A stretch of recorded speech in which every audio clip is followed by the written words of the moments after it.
নমস্কার, আমি মিষ্টি। আপনারা সবাই কেমন আছেন? আশা করি আপনারা সবাই ভালো আছেন। মিষ্টি ব্লগ উইথ কিচেনে আপনাদের স্বাগত জানাই। আজ আমি বানাবো হারা বারা কাবাব। তার জন্য আমি আগে থেকে পালং শাক আর বরবটি আর গ্রিন পিস এগুলো আমি আগে থেকে সিদ্ধ করে নিয়েছিলাম।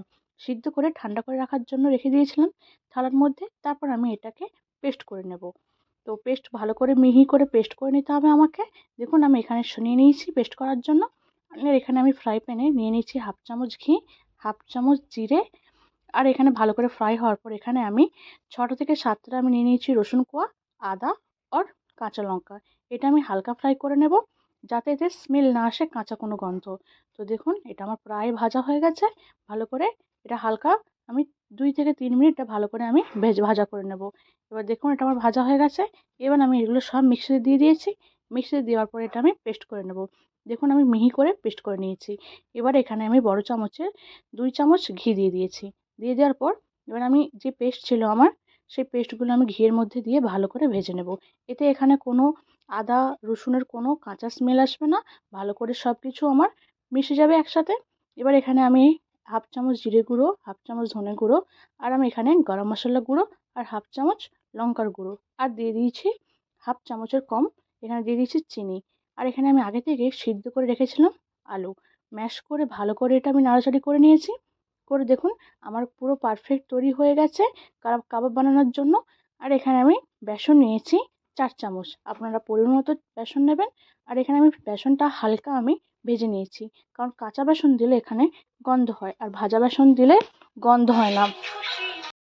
তারপর এখানে আমি ভালো করে দেখুন এটা আমার ঠান্ডা হয়ে যাওয়ার পর আমি হাতে হালকা করে একটু ঘি নিয়ে নিয়েছিলাম।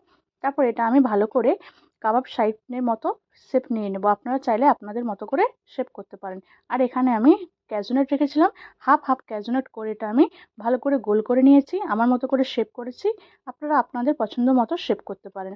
একটা একটা করে সুন্দর করে আমি বানিয়ে নিচ্ছি।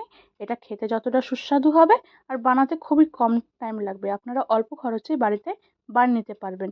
দেখুন কত সুন্দর দেখতে লাগছে। আপনারা বাড়িতে অবশ্যই ট্রাই করবেন আর কমেন্ট করে জানাবেন রেসিপিটা আপনাদের কেমন লেগেছে। তো এখানে আমি একটা একটা করে প্রায় সবই আমার গোল গোল করে আমি নিজের মতো করে শেপ নিয়ে নিয়েছি কাবাব বানানোর জন্য। এখানে আমি নিয়ে নিয়েছি ফ্রাই প্যানে হাফ চামচ এরকম ঘি। এবার এগুলো একটা একটা ভালো করে দিয়ে আমি এটা কম আঁচে এটা আমি ভালো করে হালকা হালকা করে সেঁকে নেব।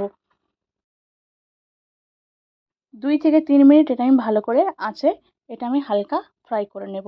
দেখবেন এবং ভালো করে এটা ভেতরে হালকা আঁচে ফ্রাই করলে তাহলে টেস্টও ভালো হবে আর ভেতরে কাঁচা থাকবে না।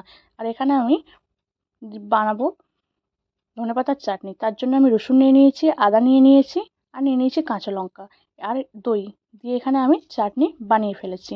দেখুন আমার এখানে রেডি হারা ভরা কাবাব। যদি আমার ভিডিওটি ভালো লেগে থাকে অবশ্যই লাইক কমেন্ট শেয়ার করবেন, পাশে থাকা বেল আইকনটি ক্লিক করবেন।